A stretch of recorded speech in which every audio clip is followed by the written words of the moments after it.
தெரியுமா என்ற செய்தியில் இன்று நம்ம பார்க்க போகிற தலைப்பு சிந்துவெளி நாகரிகத்தின் சிறப்புகள். சிந்துவெளி நாகரிகத்தில் கண்டெடுக்கப்பட்ட இந்த வெண்கல சிலை நடன மாது என்று அழைக்கப்படுகின்ற இந்த பெண் சிலையானது முதலில் சர் ஜான் மார்ஷல் என்பவர் யார் என்றால் சிந்துவெளி நாகரிகத்தை ஆராய்ந்தவர். அவர் கூறுகையில், முதலில் இந்த சிலையை நான் பார்த்தேன், இது மிகவும் பழமையானது.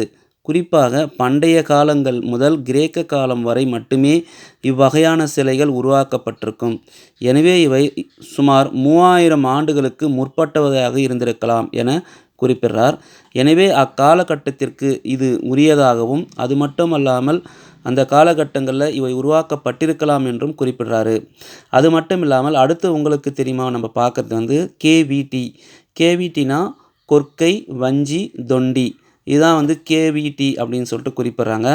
இந்த பெயர்களை கொண்ட நகரங்களானது பாகிஸ்தானில் இன்றளவும் காணப்படுகிறது. குறிப்பாக துறைமுக நகரங்களான கொற்கை, பூம்புகார் உள்ளிட்ட நகரங்களும் பார்த்தீங்கன்னாக்கா ஆப்கானிஸ்தானத்திலும் காணப்படுகிறது. குறிப்பாக ஆப்கானிஸ்தானில் கவ்ரி மற்றும் பொருன்ஸ் உள்ளிட்ட ஆறுகளும் பாய்கின்றன அப்படின்றத இங்கே குறிப்பிட்டிருக்காங்க. அது மட்டும் இல்லாமல் பாகிஸ்தானில் பாயக்கூடிய ஆறுகள் சில பெயர்கள் தமிழில் காணப்படுகிறது. குறிப்பாக காவிரிவாலா மற்றும் பொருணை உள்ளிட்ட தமிழ் சொற்கள் நிறைந்த பகுதிகளும் ஆறுகளும் அங்கு காணப்படுகிறது அப்படின்றத குறிப்பிட்டிருக்காங்க.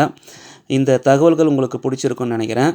அது மட்டும் அல்லாமல் சிந்துவெளி நாகரிகத்தின் காலம் என்னவாக இருக்கலாம் என்பதை நீங்கள் உங்களுடைய கமெண்ட்டில் தெரிவிங்க. எந்த வருஷம் முதல் எந்த வருஷம் வரை சிந்துவெளி நாகரிகங்கள் ஆராயப்பட்டிருக்கு, காணப்பட்டிருக்கு அப்படின்றதையும், சிந்துவெளி நாகரிகத்தின் முக்கிய நகரங்களையும் நீங்கள் கமெண்ட்டில் தெரிவிங்க.